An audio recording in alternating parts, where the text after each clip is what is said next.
জাতি পর্যন্ত শুনত, বাতাস উনার কথা চলাফেরা করত, উনি চাইলে বাতাসের গতিবিধি পরিবর্তন করে দিতে পারতেন।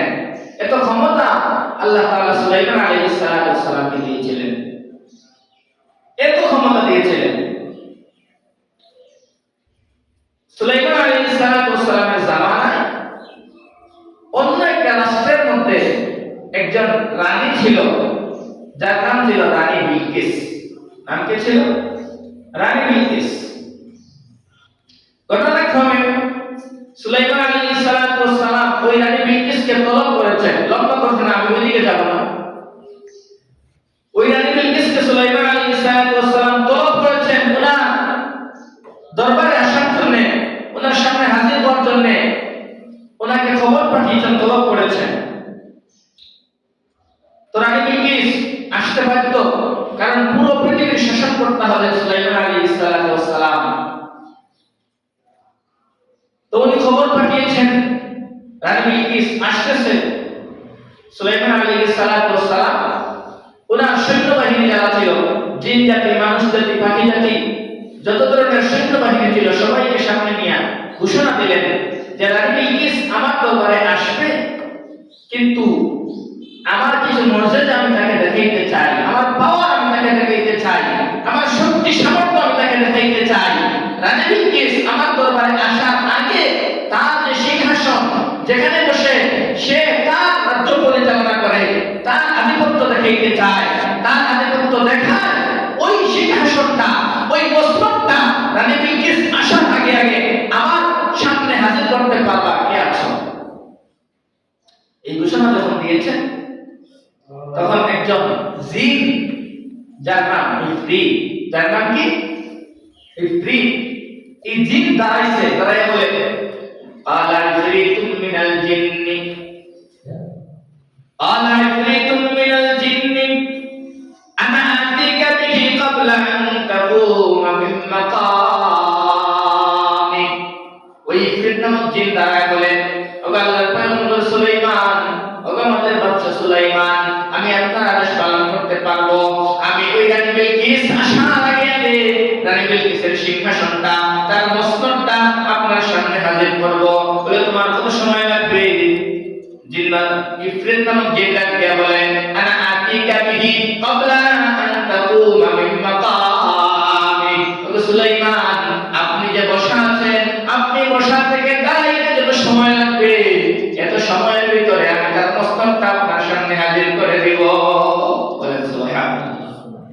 সুলাইমান বলে এটা অনেক সময়, এটা কি অনেক সময়, আর কে পারবা? তখন আরেকজন দাঁড়াইছে, কালাল্লাযী ইনদাহু ইলমুম মিনাল কিতাব আনা আতিকা বিহি ক্বাবলা আন ইয়ারতাদ্দা ইলাইকা তারফু। আরেকজন দাঁড়াইছে যার মধ্যে কিতাবের ইলম ছিল, কালামুল্লাহর ইলম ছিল, এমন একজন দাঁড়াইছে, দাঁড়ায় বলেন আনা আতিকা বিহি ক্বাবলা আন ইয়ারতাদ্দা ইলাইকা তারফু।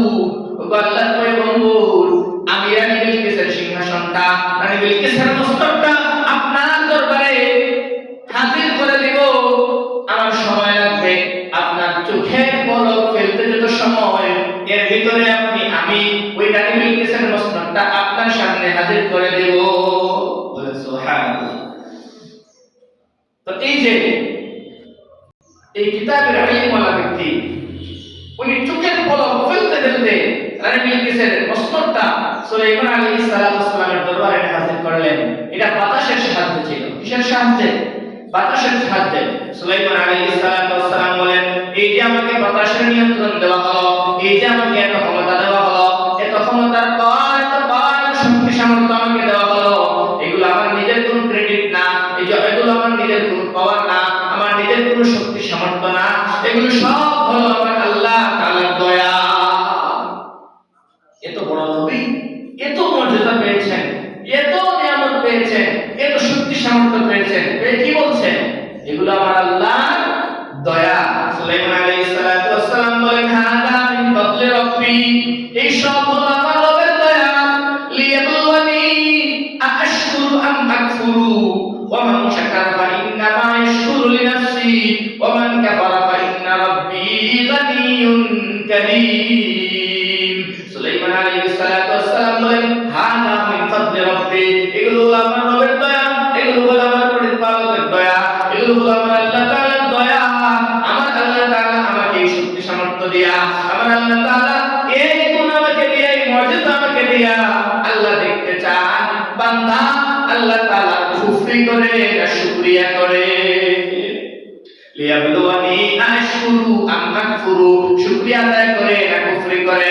ওমান শাকারা ফাইন্নামা ইয়াশকুরু লিনাফসি, যে বান্দা শুকরিয়া আদায় করবে লাভ হবে তার। ওমান কাফারা ফাইন্না রাব্বি গানিয়্যুন কারীম, আর যে ব্যক্তি না শুকরি করবে ক্ষতি হবে তার।